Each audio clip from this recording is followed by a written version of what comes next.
Hey guys, welcome to Thursday here with our e-learning here with Mr. Mosel's awesome biology class. We're going to continue talking about carrying capacity today, which we started talking about in our last notes with exponential and logistic growth, and you guys did fantastic on that assignment.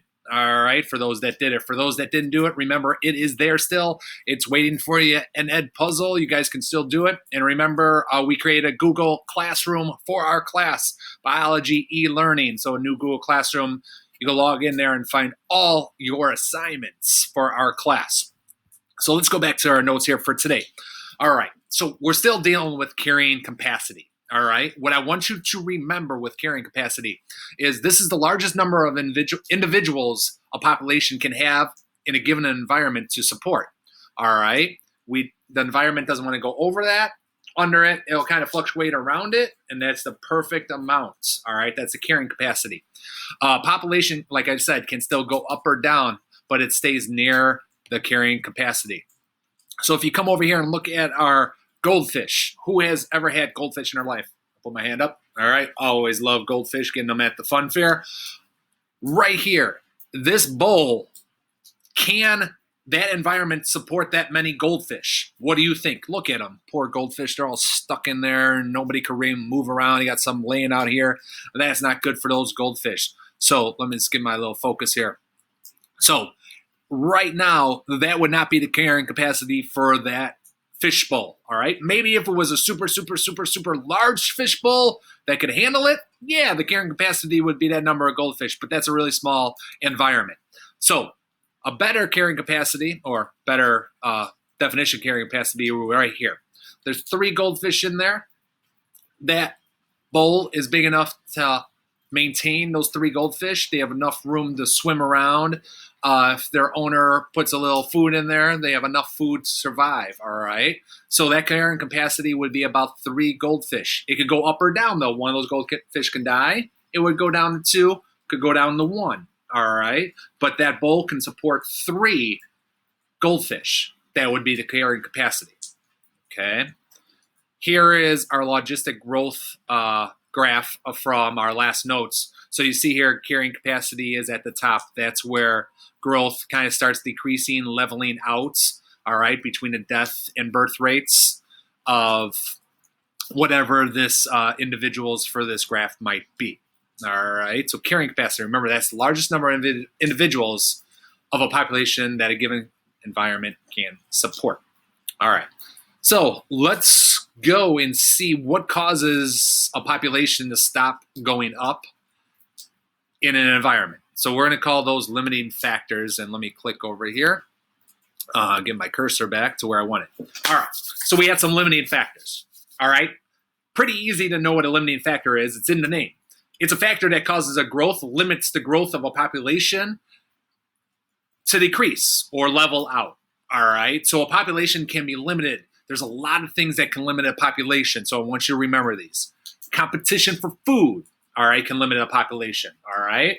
There's not enough food, all right, and animals, organisms would die. They'll level out, all right, until there is enough food for that population, and then they'd hit their carrying capacity.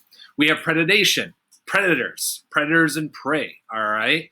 If there's a lot of predators, all right, there has to be a lot of prey for them to eat or they'll die off, all right? So once a predator eats all that prey, there's not enough prey left for them, those predators would die off, and then it would just balance out.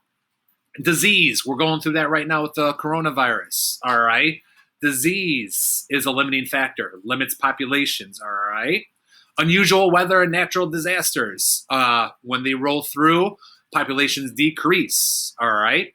And there's 2 types. So we're going to put these types of populations, which I just talked about up here, into 2 categories. We're going to put them into what's called density dependent and density independent.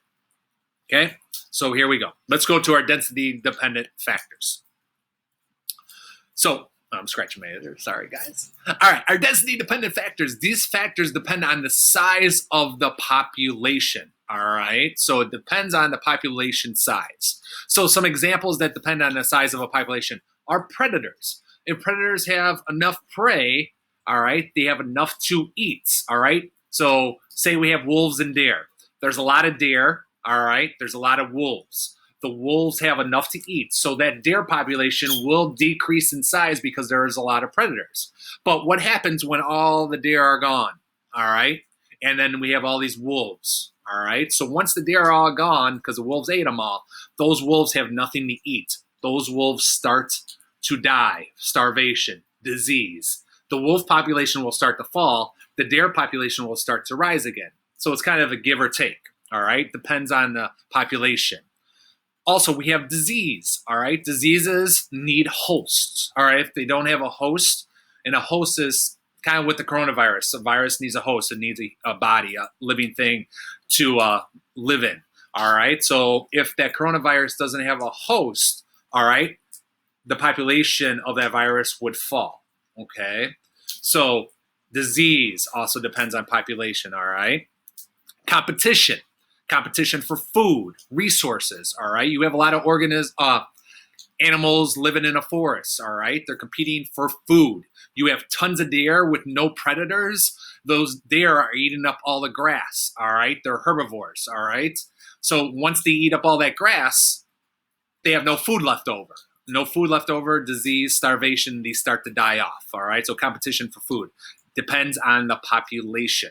Also, overcrowding, I kind of just mentioned that. So if there's overcrowding in a population, that causes stress on the population. So too many organisms, too many deer, all right? They're competing for a limited resource, and then these start to die off too. So these right here are some density dependent factors. They depend on the size of the population, all right?